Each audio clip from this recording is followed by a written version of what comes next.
उत्तर प्रदेश में पिछड़ों के साथ अन्याय भारतीय जनता पार्टी की सरकार में हो रहा है और पिछड़ों की राजनीति करने वाले, चाहे डिप्टी सीएम हो, चाहे अन्य दल जो उनके साथ सहयोग में हैं, वो सब खामोश हैं, वो सब केवल सत्ता की मलाई काट रहे हैं। महिलाओं के साथ जिस तरह का छल और कपट भारतीय जनता पार्टी की सरकार में हो रहा है, 2023 में महिला रिजर्वेशन बिल पास हो गया था।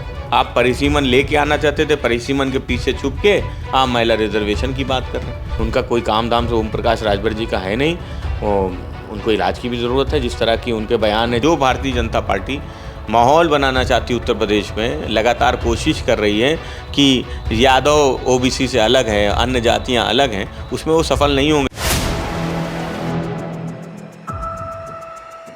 4 PM न्यूज नेटवर्क में आप सभी का स्वागत है। मैं हूं क्षितिज कांत। पिछड़ों की राजनीति की बात हो रही है, उनके हक दिलाने की बात हो रही है। तमाम जो दल हैं वो बड़े बड़े दावे कर रहे हैं कि पिछड़ों के साथ में हैं, लेकिन ग्राउंड स्तर पर अगर बात की जाए तो सबसे ज़्यादा पीड़ित पिछड़ा वर्ग है।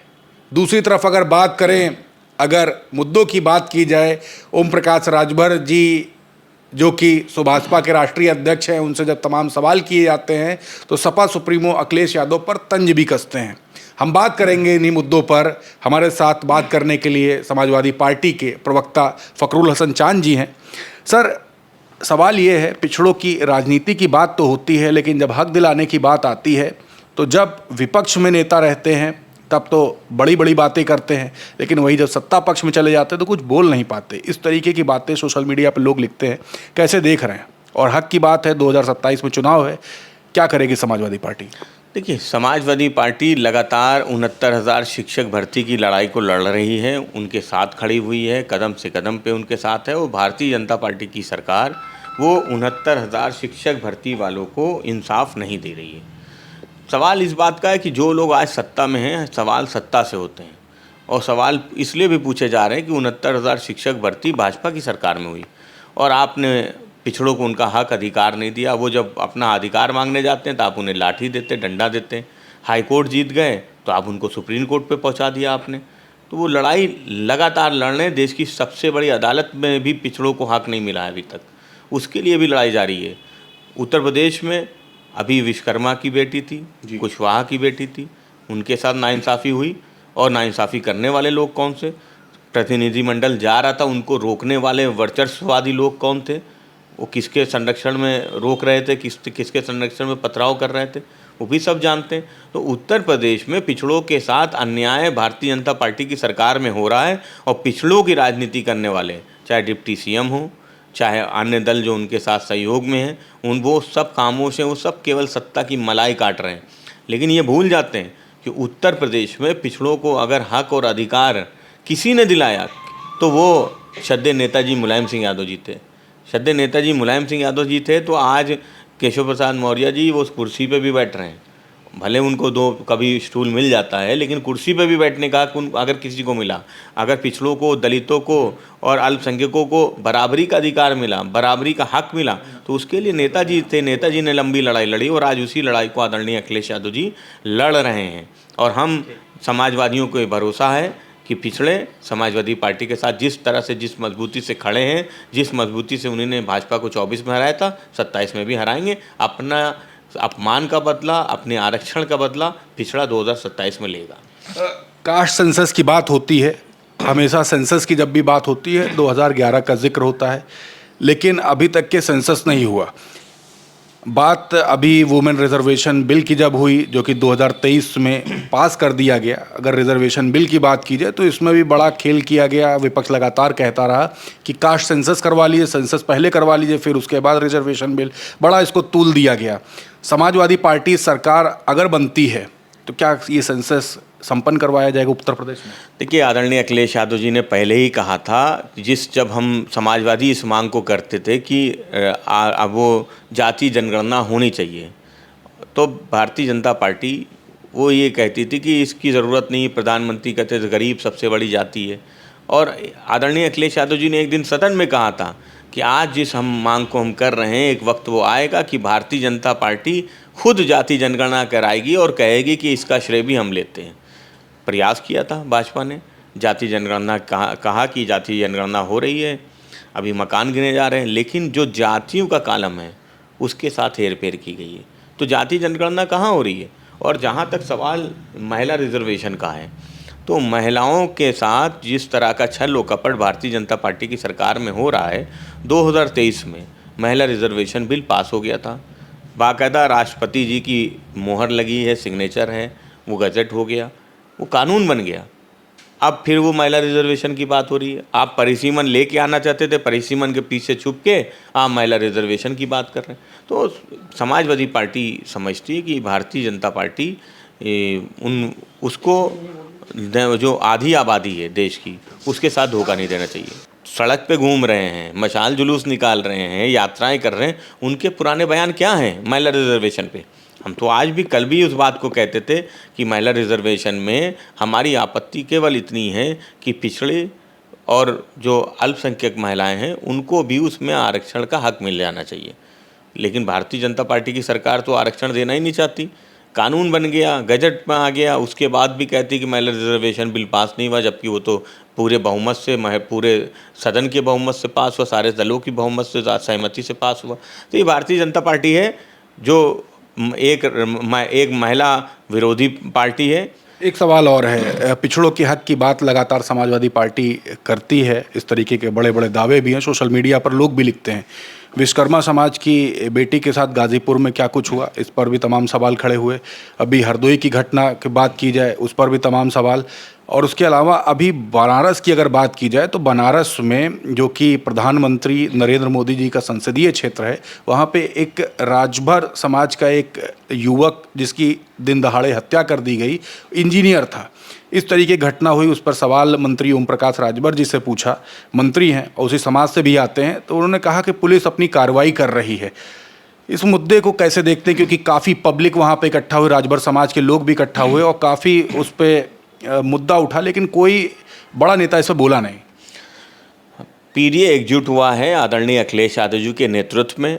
आदरणीय अखिलेश यादव जी में विश्वास जता रहा है, आदरणीय अखिलेश यादव जी में अपने नेता को देख रहा है कि वही एक मात्र आस और उम्मीद है उत्तर प्रदेश की, जो लगातार पिछड़ों के हक अधिकार की, उनके साथ अगर अन्याय हो रहा है, कोई घटना हो रही, तो उसकी आवाज़ उठा रहे हैं। चाहे विश्वकर्मा की बेटी रही हो, चाहे कुशवाहा की बेटी रही हो, अगर उनको किसी ने इंसाफ के लिए लड़ने का काम किया, उनके आंसू पोंछने का काम किया, तो आदरणीय अखिलेश यादव जी और समाजवादी पार्टी ने किया।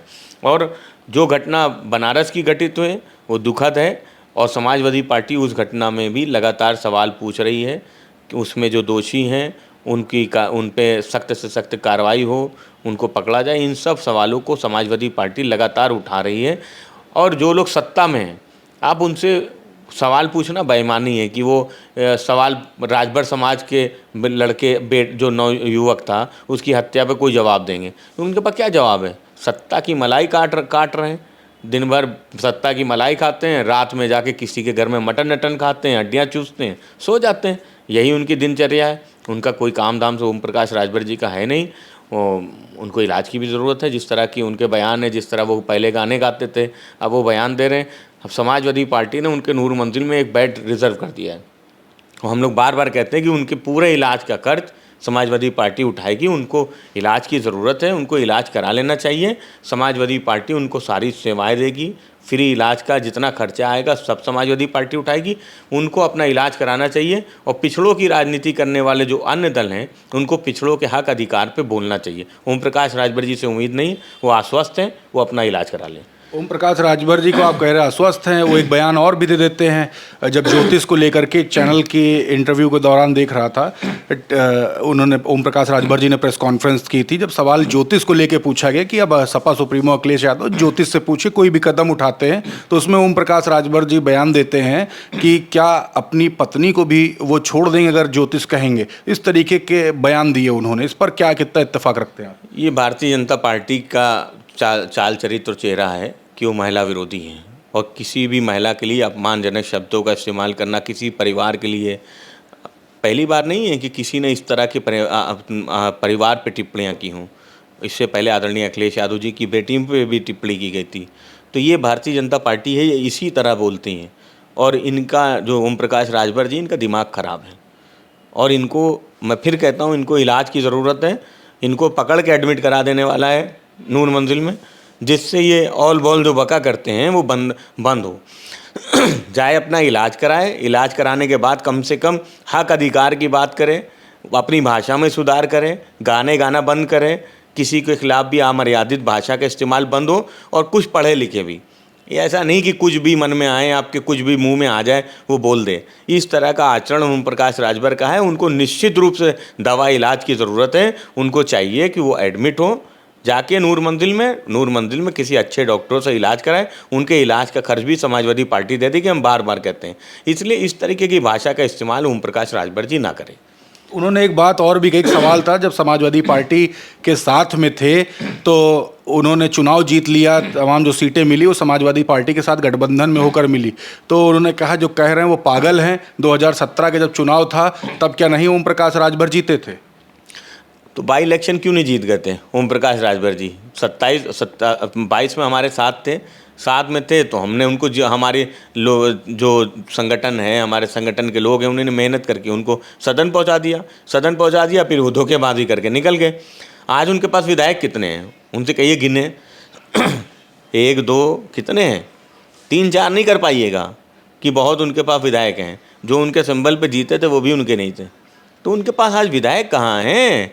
अपने पिता पुत्र की पार्टी है जो अभी विधानसभा चुनाव 27 में होने जा रहा है, उसमें समाप्त हो जाएगी। क्योंकि आप राजभर पे जब कोई संकट आता है बिरादरी पे, आप खामोश हो जाते हैं। बनारस में हत्या हुई, आप खामोश हैं क्योंकि सरकार आपकी कैसे बोल दें, मलाई कैसे भी काट रहे हैं वो कैसे कटेगी।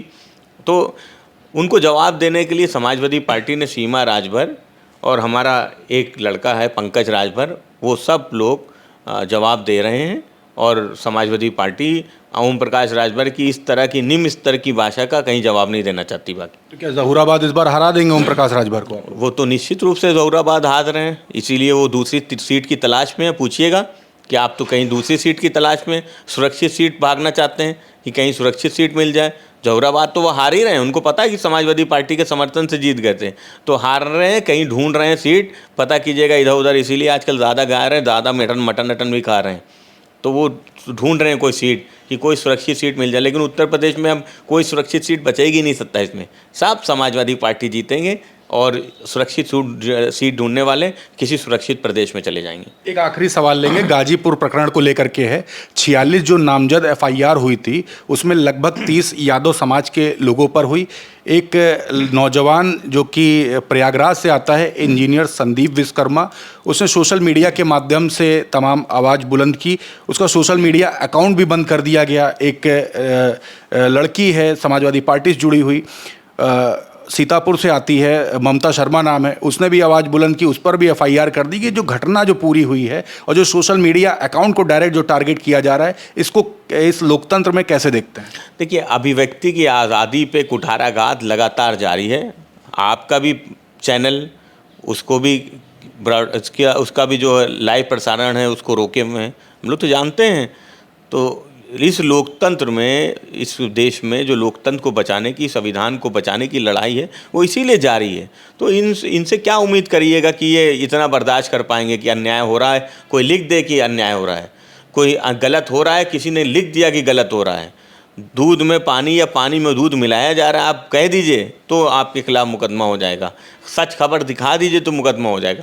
तो ये लोकतंत्र है, लोकतंत्र को बचाने की लड़ाई है, अभिव्यक्ति की आज़ादी को बचाने की लड़ाई, और उसको समाजवादी पार्टी लड़ रही है। और जहाँ तक गाजीपुर की घटना का सवाल है, तो ममता शर्मा हो या अन्य लोग हों, सब पे मुकदमे हुए जिसकी जानकारी समाजवादी पार्टी के पास है। उनकी कानूनी मदद समाजवादी पार्टी कर रही है। लेकिन जो भारतीय जनता पार्टी माहौल बनाना चाहती है उत्तर प्रदेश में, लगातार कोशिश कर रही है कि यादव OBC से अलग है, अन्य जातियां अलग हैं, उसमें वो सफल नहीं होंगे। क्योंकि विश्वकर्मा की बेटी की लड़ाई लड़ते हुए अगर यादव जेल जा रहे हैं तो वो विश्वकर्मा समाज भी देख रहा है कि उनकी लड़ाई कौन लड़ रहा है। उनकी लड़ाई समाजवादी पार्टी लड़ रही है, आदरणीय अखिलेश यादव जी लड़ रहे हैं, आदरणीय अखिलेश यादव जी के सिपाही लड़ रहे हैं।